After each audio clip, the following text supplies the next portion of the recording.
Nos invités du jour, Moji et S-Boy. Est-ce qu'on peut faire du bruit dans le studio pour eux, s'il vous plaît? Ouais. Alors, tout d'abord, les garçons, laissez-moi vous dire que ça me fait très très plaisir de vous revoir parce qu'on s'était déjà vu à l'époque et je sais pas si Béba s'en souvient. Je m'en souviens très très bien même. On était même. tous coincés là à la maison en 2020. Vous avez régalé des fans à vous. Vous êtes partis dans sa maison et vous avez fait un show. À ce moment-là, c'était encore l'époque de Mago. Nous voilà quelques années plus tard. Vous étiez sur Seigneurs Ardentes. C'est comment de faire un show dans un des plus grands festivals hip-hop de la Belgique? Et vous, en plus, vous êtes à la maison puisque vous êtes liégeois. C'est quelle sensation, ça fait quoi? Ah, écoute, ça fait plaisir d'être à la maison. On a été reçus vraiment parfaitement par le public. Ouais. On a passé un bête de moment, les gens ont bien reçu ça et nous on a passé un bête de moment sur scène. Vraiment, c'était un big plaisir de ouf. Gros concert hier. Et du coup, le fait de rentrer à la maison comme ça, pour vous, c'est aussi de l'émotion, j'imagine. Vous vous rappelez aussi de comment vous avez commencé. Ça vous rend pas nostalgique un peu? Ah si, parce qu'avant on était spectateurs, tu vois. Des festivaliers, ouais. Exactement, on était festivaliers. Et voilà, je sais pas si ce beau est un truc à rajouter en plus. Non, mais c'est ça. Nous, hier sur scène, on était vraiment émus de la consécration que ça représente. Tu vois, de le faire vers 2017-2018, on était vraiment festivaliers, déter pour la fight et tout. Ah, c'est ça. Et là, là c'était magique là. On était vraiment bien hier, bien reçus, belle énergie. Vous avez dit un mot important, vous parlez de consécration et c'est vraiment ce qu'on observe dans l'évolution de votre carrière. C'est que là récemment, vous étiez dans Underrated, les garçons. C'est un real deal, cette histoire. Underrated, pour ceux qui ne savent pas, c'est vraiment une plateforme, une émission qui est sur les réseaux sociaux où tu as des rappeurs qui vont aller. On parle de Drake, de, je sais pas, Ice Spice, 21 Savage, et j'en passe. Et voilà que nos Liégeois se retrouvent aux States dans Underrated. Alors nous, on veut tout savoir ici chez Tarmac. Les auditeurs vous écoutent. Comment vous vous êtes retrouvés aux States dans une émission sur le rap aussi importante? T'expliques ou j'y vais? Vas-y. En gros, on a un poteau à nous qui est DJ qui s'appelle Ben Palace. Big up à Ben. Il était hier sur la stage, sur la scène Tarmac. Totalement, c'est ça. Et vas-y, c'est notre beau poteau, il nous suit, il nous donne de la force et il s'avère qu'il est connecté avec l'équipe du coup de Underrated qui faisait un tour en Europe. Et il nous a mis en relation et ça s'est fait très fluidement et shout-out à lui, hein. C'est grâce à lui. Et question, une fois que vous faites ça, parce que je vais expliquer un peu comment ça s'est passé, c'est que Moji S-Boy passe dans l'émission et ça a ouvert quand même, enfin vous avez eu des retours mais différemment ou vous avez vu que les réseaux sociaux ont un peu plus explosé, les sons ont été plus écoutés ou c'est quoi le retour concret que vous avez eu de cette émission? Écoute, je pense que dans la tête des gens, il s'est passé quelque chose, tu vois. Il y a eu un peu ce tampon. En mode, ok, eux, ils peuvent passer à la suite. C'est carré. Voilà. Dans mon esprit, dans leur esprit, c'est passé, tu vois. Ils se disent, ok, eux, ils sont validés. Voilà, et c'est ce qui s'est passé avec mes potes. Parce que tu l'as expliqué, bon, Moji S-Boy, moi j'écoute. Et ils sont diffusés sur Tarmac et on écoute et voilà. Et donc moi mon son préféré, j'ai jamais menti, c'est Mago. Moi j'adore ce son. c'est un petit sensible. Voilà. Et donc ils sont partis dans cette émission, ils découpent. Donc c'est bien, nous on est encore à l'ancienne avec les poteaux dans la voiture. Et donc mon pote me dit, ouais je vais te faire écouter, c'est des Belges, ça tape et tout. Et il met ça, je dis ouais je connais les gars. Et je dis mais ouais mais moi je dis Moji S-Boy, je dis non, je dis Mago, il dit non ça c'est pas eux, c'est eux là. J'ai dit mais non, c'est la même chose sauf que ils savent, les gars savent découper mais ils savent aussi faire des sons différents tu vois. Et en fait je me suis rendu compte en fait que franchement honnêtement c'est parti mais vraiment en clash de ouf et je me suis dit jamais de ma vie j'aurais cru que je me serais occupé à me prendre la tête avec mes gars en voiture. Ouais. Et en fait tu sais quand t'as ce truc de tu connais les artistes, mais vous étiez encore... moi, je pense que vous étiez encore proche de nous, en fait, tu vois. Mais à un moment, tu dois comprendre que... À un moment... Ils doivent s'envoler. Ils s'envolent, ils partent. Et qu'effectivement, tu vas devoir faire des discussions avec des gars qui les connaissent que depuis... c'est sorti quand? Il y a 2 mois. 2 mois. Comme ça, ouais. Et ça, vous avez essayé de l'expliquer sur scène ou vous essayez de l'expliquer en interview ou c'est en mode vas-y on tourne la page et on continue, on avance, on fait ce qu'on doit faire quoi? En vrai de vrai, on n'a pas la volonté d'expliquer parce pour nous c'est simple. on fait ce qu'on aime. Ouais. C'est juste ça, tu vois. C'est simple que ça. Il y a beaucoup d'artistes qui ont une DA très très marquée, qui la suivent de A à Z dans leur carrière. Et il y a d'autres artistes qui sont beaucoup plus versatiles, genre Ray Schremer, Drake, tu vois, qui peuvent te faire un son love mielleux, la house, puis kicker de fou. Ouais. Exact. Ben nous, c'est plus dans notre ADN en fait. Exactement. Vous êtes en studio, vous êtes à deux, vous faites ce que vous voulez et vous aimez, vous sortez. C'est ça. C'est ça, c'est exactement ça. C'est ça, sans plus de concertation. Mais t'emmènes un bon truc parce que c'est vrai que je pense que la plupart des gens qui vous suivent, on a directement capté. Ah là, ils sont repartis dans le truc, on veut découper. Là, on est dans le mood, on veut découper. Ouais. Avec California, Move la Dope aussi. Et je vais revenir sur California, vous l'avez clippé aux States, il me semble. Exactement. Est-ce que c'était un peu votre rêve américain à vous d'aller là-bas? Parce que j'imagine qu'on a, comme moi, vous avez regardé beaucoup les clips à la télé et tout ça. Mais expliquez-nous un peu comment ça s'est passé, California, et c'était quoi le deal d'aller tourner aux States? En fait, tu vois, quand on écoutait le son, on se disait, écoute, là, moi, je vois des palmiers. Lui, il voyait les States aussi. On s'est dit, let's go. Le soleil. Donc, on y va. Et ça s'est vraiment bien passé. On a bossé avec un gars qui s'appelle François Chatin, qui bosse chez Orsois. Et on partageait la même vision par rapport à l'esthétique visuelle qu'on voulait apporter au Puckly, tu vois. Et let's go, on s'est dit, let's go, on va aux States.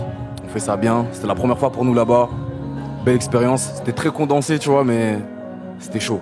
Très condensé parce qu'on a fait 2 clips. Ouais. Move la Dope aussi, ça a été tourné là-bas ou pas du tout? Ok. Parce que j'ai vu le clin d'œil à Breaking Bad, là, en mode chimiste dans la caravane. Ça, je l'ai. Ok. Il n'est pas encore sorti le prochain son? Non, le prochain, il n'est pas encore sorti, ouais. Et c'est lequel? C'est un délire, ça s'appelle Nirvana. Exactement. Et on est sur des chevaux et tout, c'est un bail. Oh, attends, chevaux en mode cowboy ou chevaux en mode campagne? En fait, si tu veux, aux States, on a fait un road trip, tu vois. Ouais. On a fait quoi? On a fait New York pour le Underrated direct. Après, on a fait Los Angeles, Hollywood, Nevada. Donc, on a fait pas mal de steps, tu vois. Et on en a profité pour prendre des images et clipper 2 clips. Donc, California et Nirvana. Donc, ça va vraiment être un délire le prochain. Et vraie question, quand on va en Californie, parce que j'ai entendu des trucs là-bas, les gens, ils ont été gentils avec vous? Ou vous avez dû prouver que non, il faut respecter les Belges? Très gentil. Ouais. Limite, des fois, c'est eux qui nous arrêtaient en mode, ah, vous êtes bien habillés, ça vient d'où et tout. Tu sais, même pour les filmer, tu vois. Demande à Paris pour filmer des gens en mode on peut vous filmer dans un parc, c'est chaud. Tu vas franchement, tu vas avoir que des refus. Là-bas, tout le monde disait oui, tout le monde était souriant, tout le monde jouait le jeu. Enfin, je sais pas, c'était vraiment chill. La culture. Ouais, c'est ça. Cool. C'est la culture. Il a raison. Après, reconnaît vrai, j'ai envie de dire. Moi, je trouve vraiment votre parcours inspirant. Je me dis, si vous deviez dire un mot justement à des jeunes Belges ou même des jeunes Liégeois, imaginons, qui écoutent maintenant, qui avaient aussi des rêves plein la tête comme vous il y a quelques années, vous leur diriez quoi? Bon, c'est un peu bateau, ces réponses-là. Mais on y croit vraiment, parce qu'on était dans la même situation qu'en vrai, mais c'est croire en soi, persévérer. Il y a quand même beaucoup de boulot. Parce que la musique, tout le monde pense que c'est simple et tout. Mais il y a beaucoup d'organisation, beaucoup de taf, beaucoup de sacrifices, donc il faut être prêt à les faire, tu vois. Et voilà, c'est tout ce que j'ai à dire. Croire en soi. D'ailleurs, j'avais fait une interview de Bakary qui me disait que quand tu es liégeois, tu dois faire plus encore que les Bruxellois. Est-ce que ça, vous le sentez encore maintenant? Ouais. Même vous, là? Parce que pour moi, vous avez clairement pété un plafond de verre. Pas encore. Ah. On avance un peu trop vite. Mais les Liégeois sont jamais contents. Non, c'est pas ça. Non, mais ils sont ambitieux et non, ils sont ambitieux, mais je sais que avec Bakary, on s'est vraiment disputé en interview. Il disait non, toi tu disais oui. Il disait moi, si je dois faire des collabs, c'est d'abord avec les Liégeois et puis avec les Bruxellois. Tu vois, et il mettait toujours Liège au-dessus même de la Belgique.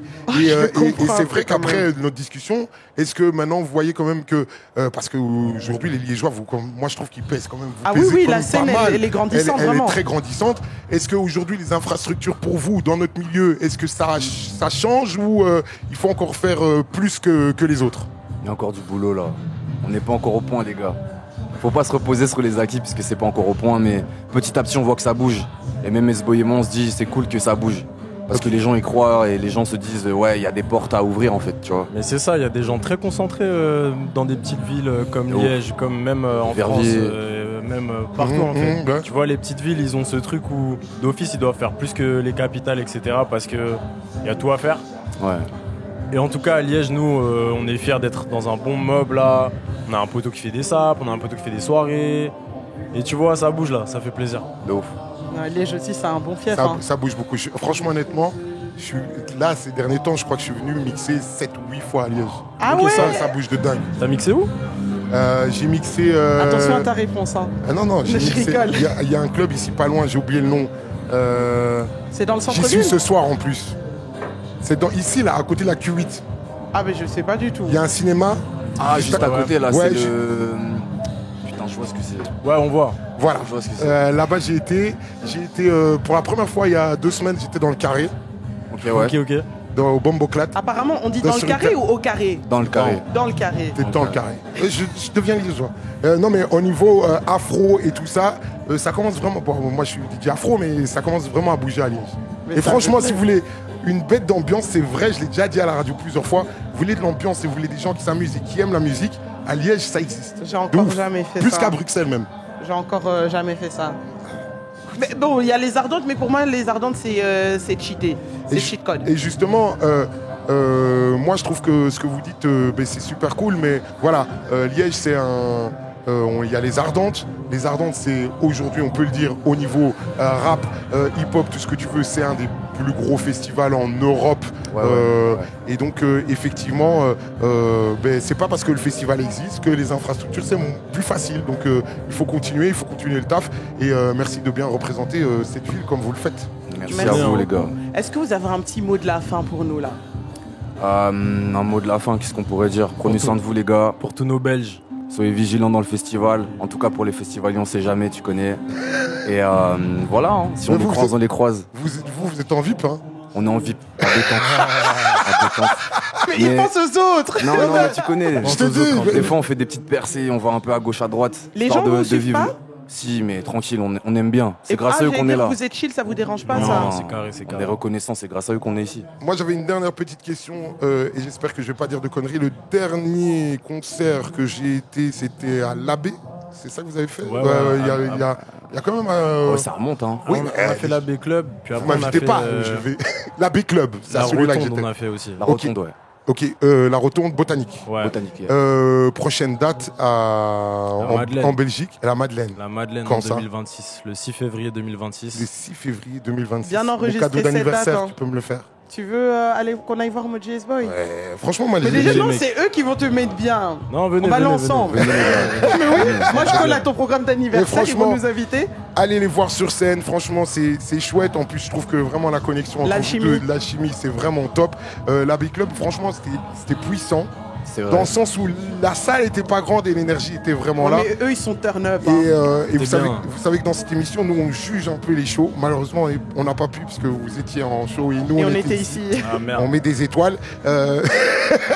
Mais honnêtement, moi, j'ai vu et j'ai envie de voir parce que souvent, je l'ai dit, c'est très regrettable ce que je dis. C'est que c'est vrai que tu dis ouais c'est des Belges donc tu vois il faut enlever cette phrase c'est des Belges tu vois mais vraiment honnêtement allez voir leur show parce que ce qu'ils proposent c'est vraiment chouette. Merci la famille, ça fait plaisir. Bravo Moji S-Boy et franchement j'ai hâte qu'on se revoie. Grave. Et quand vous allez ressortir des trucs vous devez venir dans le métro. On a plus de choses à se dire à l'avenir je pense. Bien.